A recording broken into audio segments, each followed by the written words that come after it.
Hello, I'm Kevin Burden. For 20 years I was a journalist in the BBC, a reporter in radio and television, an editor, manager and trainer.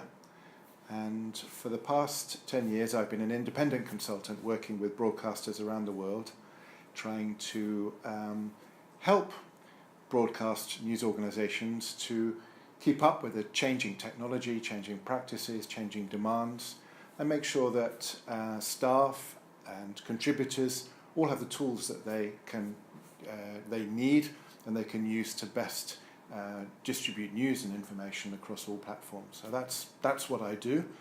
And right now I'm back here co-delivering a workshop on the use of smartphones in journalism. So using things like this to film news, to edit even pictures, to add graphics, and even to broadcast live from smartphones, which is a new departure and gives an added dimension.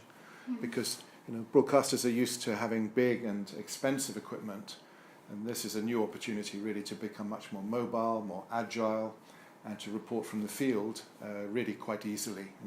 Great potential for broadcasters.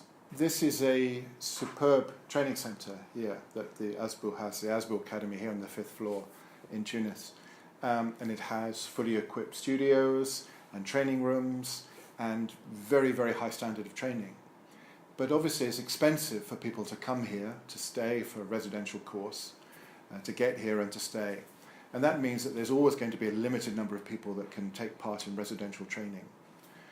What we're trying to do here is to expand that training to many more people who can't, for reasons of cost, all come to Tunis.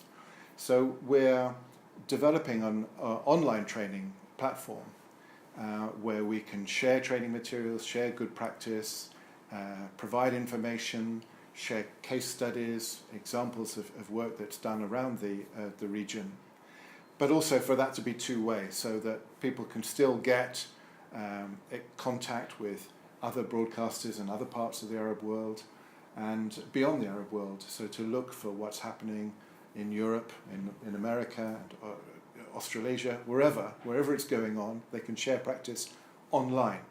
It's never going to be a replacement for residential, full-time training in a place like this, but it will expand the possibilities for learning and for knowledge exchange to many more people and in more countries as well, which is really to be valued. There's a bit of a cliche in training, which is it is better to teach a man to fish than to give him a fish.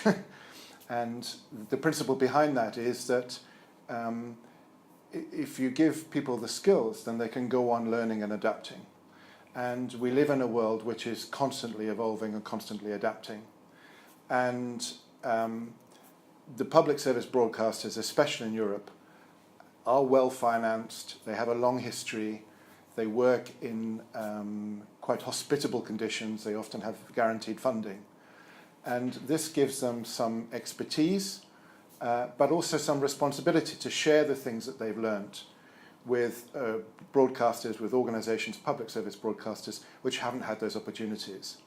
And for me, the real benefit of the MedMedia project is in that ability to transfer skills and experiences from the well-resourced European public service broadcasters into the less well-resourced and younger and often smaller and more constrained public service broadcasters in the Arab world.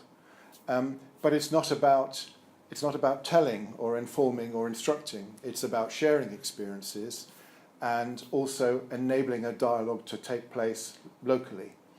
And what's been really good to see here is how I think the MedMedia project has been able to almost throw some seeds on the ground and support their growth. But actually it's an entirely endemic organisation here. It's run by the Arab broadcasters under the Arab League. It has some great skills, and the MedMedia project is just facilitating that exchange of information, which I think is, it's a privilege for me to be involved in, and I take away as much as I bring, I hope, with experiences that can be shared amongst professional people working in very largely public sector organisations all around the world.